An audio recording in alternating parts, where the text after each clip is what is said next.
noite. Esse é o Primeira Página, o seu telejornal da Rede Relâmpago.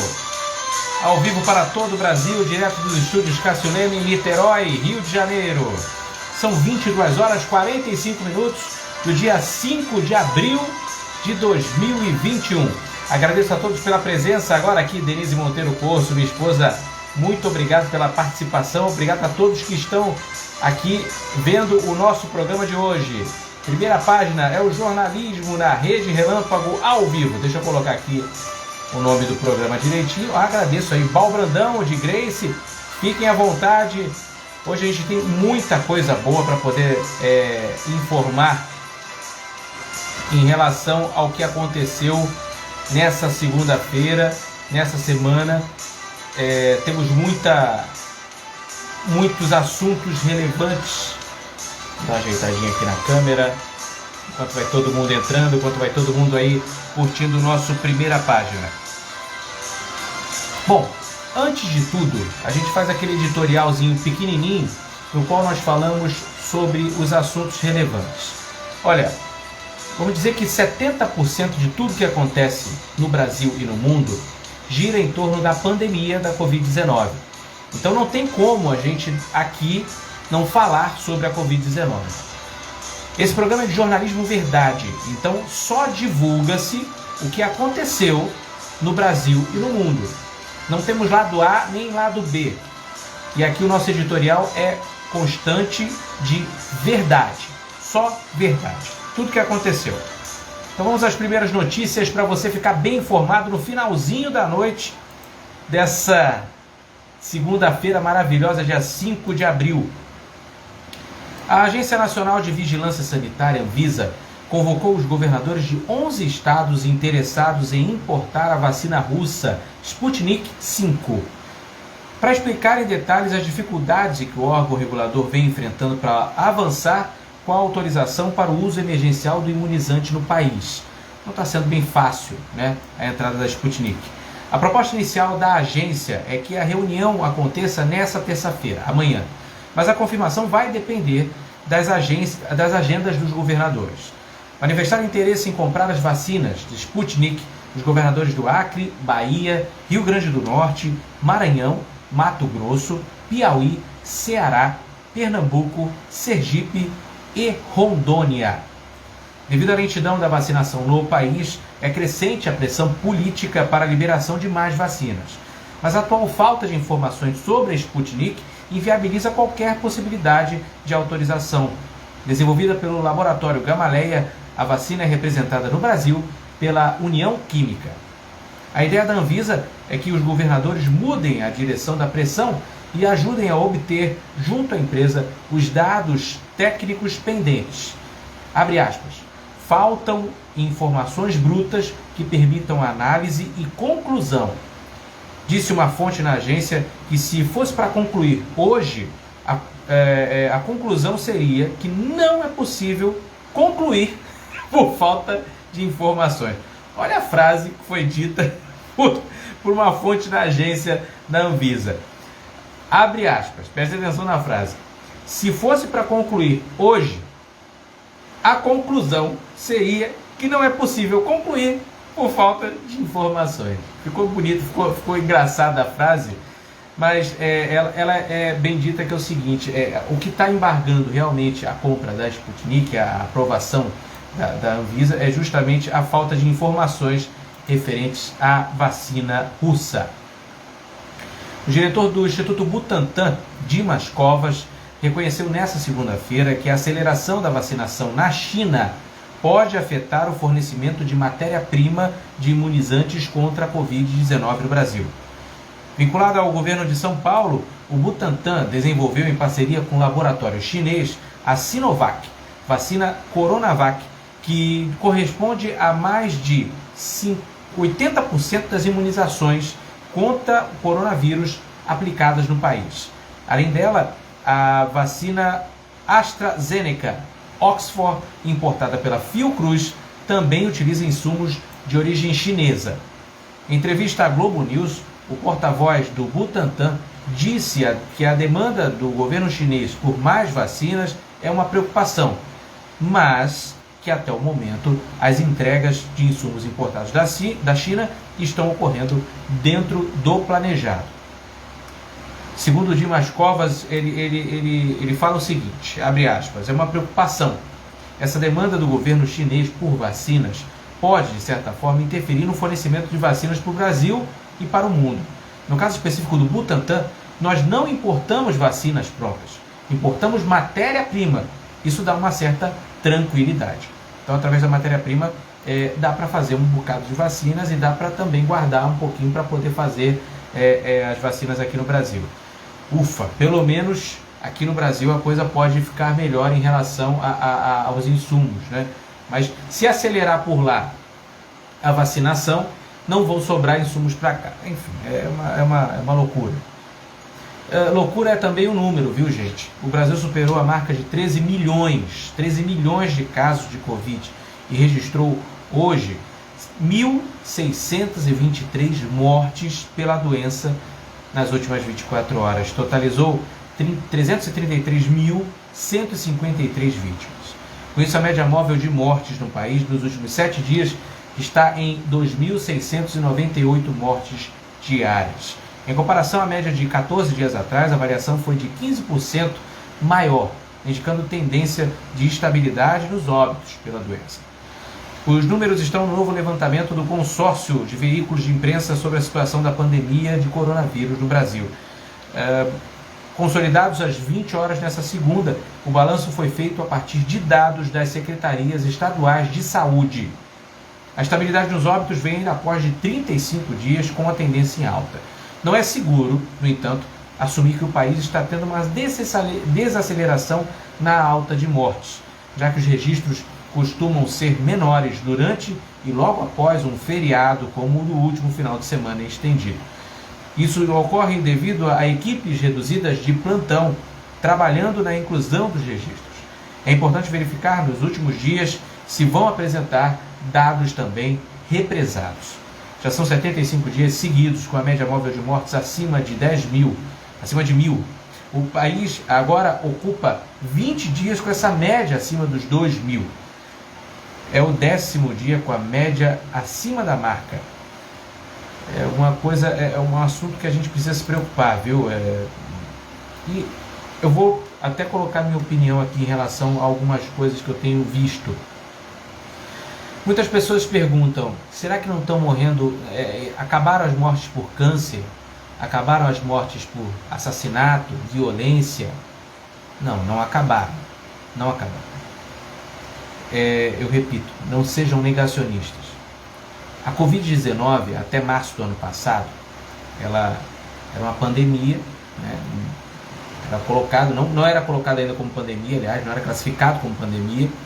Ocorreu na China, foi para a Itália, e aí em março do ano passado tivemos o primeiro caso e a primeira morte por Covid no Brasil. A partir daí, foi uma contaminação em massa, morte em massa, e, gente, não é comum quando comparado a qualquer outra doença. Eu tinha matéria aqui, mas se vocês quiserem pesquisar agora no Google, pega um apanhado de 3 meses para trás, qualquer época que você quiser. Coloque lá, mortes por câncer, mortes por violência, por assassinato, mortes por suicídio, mortes por qualquer outra doença, AIDS, enfim. E coloca mortes por Covid-19, o famoso coronavírus. Você não vai encontrar números iguais, não vai. Estão maquiando por causa disso, por causa daquilo, aquilo outro. Não estão maquiando. Existe esse número é grande mesmo. Esse número é grande. Quando você vai a um hospital, quando você vê que as taxas... Gente, tem lugar que não tem mais leito de UTI para que a pessoa se interne, para que a pessoa possa ser cuidada pelos enfermeiros. Então, atenção, muita atenção. Não seja negacionista. Agora, antigamente a gente olhava, porque a pessoa era gorda, porque a pessoa tinha obesidade. Acabou isso. Pessoas magras, pessoas atletas estão ficando mal no hospital pela doença. Porque só pega pessoa com 60, com 50 anos, com 40 anos. Não. Tem criança com 1 ano contaminada pela Covid-19. Então, por favor, eu peço a você de casa, a quem vai compartilhar esse vídeo, pode compartilhar à vontade, leia mais sobre a doença. Não acredite porque um mestre sábio te falou, ou porque alguém falou, porque o cara que é médico, o cara pode estar errado. Olha a realidade. São pessoas morrendo, 1.600. Todos os dias 1.600, 2.000, 3.000. Será que vai até quando, né? Vamos ver. E a outra, eu nem gosto de falar muito isso, mas tem gente que só aprende quando acontece dentro da família, dentro da casa da pessoa. Aí sabe como é que é o negócio. O ministro do Supremo Tribunal Federal, Gilmar Mendes, rejeitou nesta segunda-feira a concessão de uma liminar, decisão provisória, para suspender o decreto do governo de São Paulo, que proíbe celebrações religiosas no estado diante do aumento expressivo dos casos e mortes pela Covid-19. O ministro enviou o caso ao plenário da Corte. A decisão contrária ao entendimento do ministro do STF, Nunes Marques, determinou que, neste sábado, em caráter liminar, governadores e prefeitos não podem proibir a celebração de atos religiosos, desde que preservados protocolos sanitários, entre eles lotação máxima de 25% da capacidade local. Com as decisões conflitantes, caberá ao plenário do Supremo dar a palavra final sobre a liberação ou não de cultos e missas. O presidente do STF, ministro Luiz Fux, marcou o julgamento para a próxima quarta-feira, dia 7. O Ministério Público, junto ao TCU, quer que o tribunal investigue os gastos do governo com as férias do presidente Jair Bolsonaro. O presidente tirou férias entre 18 de dezembro e 5 de janeiro e passeou pelas regiões litorâneas de São Paulo e Santa Catarina. Com o descanso de Bolsonaro, o governo gastou R$ 2.357.000, ou seja, R$ 124.000 por dia. Para o subprocurador-geral Lucas Rocha Furtado, que assina o pedido, é necessário avaliar a pertinência e a oportunidade desses gastos, considerando no momento atual em que o país enfrenta uma das mais severas crises de sua história sob o aspecto econômico financeiro, seja sob o aspecto sanitário social. Então cabe agora ao TCU investigar sobre o gasto que passou de R$ 2 milhões, cerca de 124 mil por dia, os gastos com férias do presidente Jair Bolsonaro. Gente, essa é a primeira página, o Jornalismo Verdade, aqui no Instagram, no seu Instagram, na Rede Relâmpago. Agradeço a todos pela presença aqui para poder saber um pouquinho mais sobre as notícias que ocorreram no Brasil e no mundo. Vamos falar um pouquinho do Rio de Janeiro, né? O governo do estado do Rio entregou aproximadamente 40% do total de leitos prometidos pelo governador Cláudio Castro, do PSC. Um evento em 25 de março foi mostrado pela TV Globo no RJ2 e nessa segunda-feira foi reprisado. Segundo a reportagem, na ocasião, o governador fez em exercício, disse que o estado passaria a administrar 560 leitos nos hospitais federais e mais 200 vagas na rede estadual, outras 180 em hospitais particulares, esses contratados via chamamento público. No total seriam 940 leitos para pacientes com Covid. O prazo dado por Castro terminou no último sábado e menos da metade dos leitos foram abertos. Dos 560 leitos prometidos pela rede federal, a Secretaria Estadual de Saúde informou que menos da metade foram abertos em apenas 5 unidades. O Hospital do Andaraí, 63 leitos de enfermaria e 6 de UTI. Hospital Clementino Fraga Filho, com 23 de enfermaria e 8 de UTI.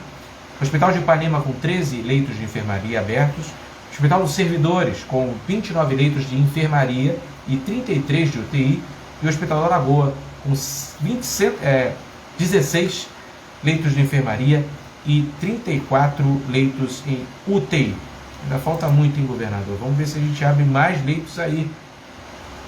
A gente está precisando, o pessoal tá na fila. A fila está enorme, gente. Aqui no Rio de Janeiro, a fila está gigantesca à procura de internações. E os casos graves precisam de internações.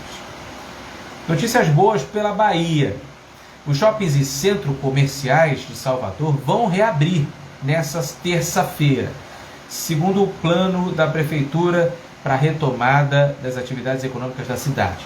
A medida foi anunciada pelo prefeito Bruno Reis.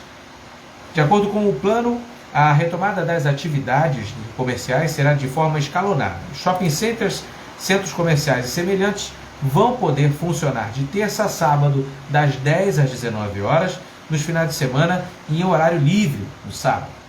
Na reabertura, protocolos de segurança deverão ser seguidos, como a aferição de temperatura em todos os acessos, disponibilizando de pontos com dispensas com álcool em gel, reforço do uso obrigatório de máscara e o distanciamento dentro e fora das lojas.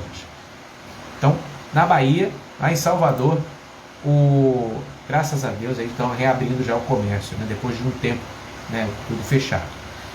Em Minas Gerais, o toque de recolher que impede a circulação de pessoas entre 20 horas e 5 da manhã do outro dia, a proibição de visitas domiciliares estão suspensos em Minas Gerais. As medidas normativas fazem parte da Onda Roxa, implementada pelo programa Minas Consciente, que está em vigor desde o dia 17 de março.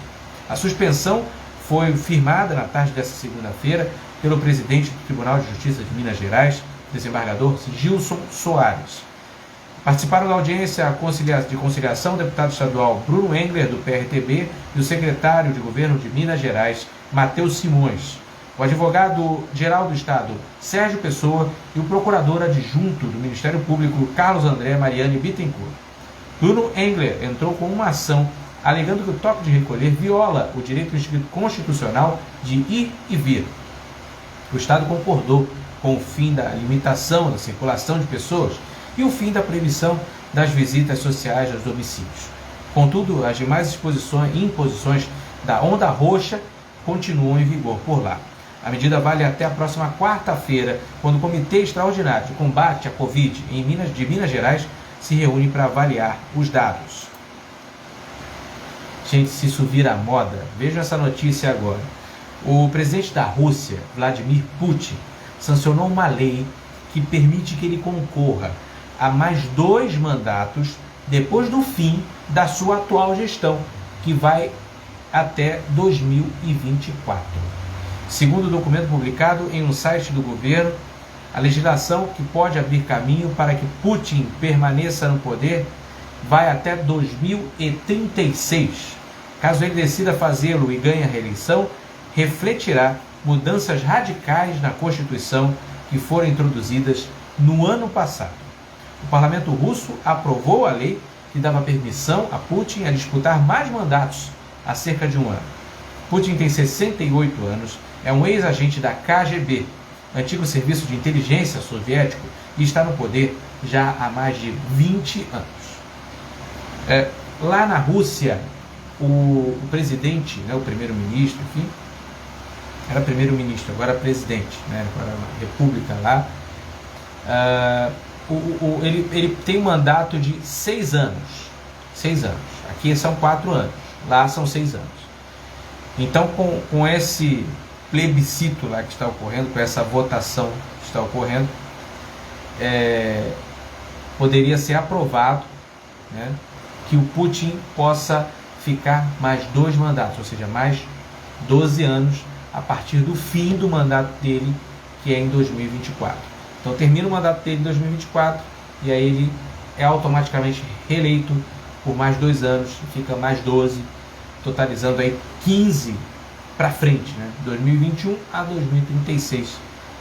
Se isso vira moda, né? Como eu já disse aqui no início da reportagem, se isso vira moda, isso vai lá para o Congresso, lá para o pessoal votar, meu Deus do céu. Gente, a empresa sul-coreana LG anunciou nesta segunda-feira que vai encerrar suas operações no mercado de celulares no mundo todo. A companhia afirmou que a divisão deve ser desfeita até o dia 31 de julho. O que a LG anunciou? A empresa sul-coreana vai deixar de desenvolver e produzir celulares e afirmou que a decisão estratégica de sair do incrivelmente mercado de celulares vai permitir focar recursos em outras áreas. Então, para você que tem um celular da LG, fique ligado, pois a LG vai parar de fabricar. Encerra a divisão de celulares, a marca LG, a partir do dia 31 de julho. Desde criança, a atriz Nanda Costa sabia que não era como as modelos e atrizes que via nas capas de revista. O que faltava era representatividade, uma palavra importante, mas que passou a ser incorporada muito mais ao nosso vocabulário nos últimos anos. Aos 12 anos tinha sonhos de ser jogadora de futebol ou ser atriz, profissões que pareciam distantes da sua realidade. Diz ela: quando fui criança, sonhava em ser jogadora de futebol, mas não tinha nenhuma jogadora para me inspirar na época, eu não vi o futuro. Nessa época era chamada de Macho Man, porque parecia um molequinho. Me lembra a Flora, que era amiga minha, achava que eu era um gatinho que jogava bola. Pois bem, Nanda ainda conta um pouco mais da sua história aqui na revista Marie Claire e anuncia o seguinte, que hoje, aos 34 anos, ela assume, ela tem um relacionamento assumido com a percussionista Lan e até então sentiu que precisava esconder da mídia de quem de fato ela era, agora não mais. E nesse momento, elas esperam ter, está tudo programado. Vamos dar uma olhada aqui nessa matéria, que é muito legal. Olha, próximos passos da Nanda Costa e da Lan. Elas estão no futuro, para o futuro, construir uma família, que é algo que a atriz e a mulher dela, né, estão planejando há muito tempo. A ideia é que acontecesse tudo antes, mas a pandemia apareceu e resolvemos adiar algumas metas. Antes da novela eu planejei ter filho, mas resolvi adiar por causa de gravações, então congelei o óvulo para fazer depois. Estava tudo programado até que veio a pandemia. E aí quando pensamos que tudo estava acabando, veio a segunda onda. Estou tentando manter a calma, entendendo que esse não é o momento de realizar certas coisas. Mas o importante é que não importa o quanto, mas seremos mães, adotando ou engravidando. Então Nanda Costa e Lan estão planejando aí engravidarem logo. Gustavo Lima aumentou a sua coleção de carros, viu? O cantor de 31 anos comprou uma Lamborghini amarela, que custa aproximadamente 2,5 milhões de reais. O veículo, filmado com um laçarote gigante dentro da concessionária, faz parte de um lote de apenas 20 modelos à venda no Brasil. Com câmbio automático de 8 marchas, o carrão tem motor 4.0 V8 biturbo de 650 cavalos, potência de 8,7 kgfm de torque. Gustavo já tem, entre outros modelos luxuosos, uma Ferrari também, 458 Itália, avaliada em 2 milhões de reais, que atinge 100 km por hora em 3 segundos e alcança a velocidade máxima de 320 km por hora. Uma outra Ferrari que ele tinha foi vendida para o também cantor Eduardo Costa. As notícias pinceladas do dia, você sabe agora, para a gente poder fazer um resumão bem grandão do que acontece no Brasil e no mundo.